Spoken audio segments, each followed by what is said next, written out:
Pour avoir le truc avec plus de 900 points, tu dois savoir répondre à cette question. After she blah blah blah the report, she submitted it to her manager. Has finished, finished, had finished, finishes. Alors, pour cette question, on va d'abord décomposer les temps. Donc, has finished, c'est du present perfect. Present perfect, ça permet de dire, c'est pour définir une action ou quelque chose qui s'est passé dans le passé mais qui a un impact sur le présent. Ok. Finished, c'est du past simple. Le past simple, c'est une action qui est finie et qui a aucun impact sur le présent. Elle est finie, elle a aucun impact sur maintenant. Had finished, c'est du past perfect, ok, à ne pas confondre avec le present perfect qui est has, et là on a had, donc ça c'est du past perfect. Le past perfect, ça permet de définir et d'exprimer une action qui s'est passée avant, enfin une action qui a un impact sur un autre moment du passé. Donc une action du passé qui s'est passée avant un autre moment dans le passé. Ok. Et finishes, c'est du présent, ça veut dire que l'action, elle se passe maintenant. Dans la phrase, on a after she. Après qu'elle ait fini d'écrire le report, on va dire, après qu'elle ait fini d'écrire le report, elle l'a donné à son manager. Ok.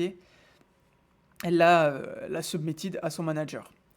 Donc là, on a vraiment une action. Donc, elle a écrit le rapport, elle l'a fini dans le passé, et ensuite, elle l'a donné à son manager. Dans la phrase she submitted it to her manager, on voit qu'on a submitted, donc du past simple, ok, donc du passé. Donc ça veut dire qu'elle a écrit le rapport avant ce moment dans le passé.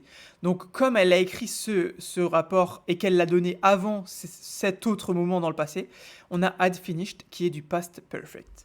J'espère que l'explication était claire. C'est assez compliqué à expliquer le past perfect.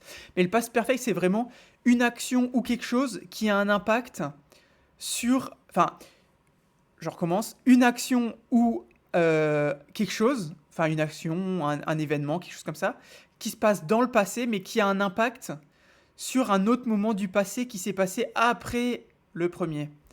Ouais, un peu compliqué le past perfect, mais quand on voit quelques questions, on arrive à le déceler de manière générale. Donc je vous invite vraiment à regarder nos questions ou à aller vous entraîner directement sur TOEIC Mastery.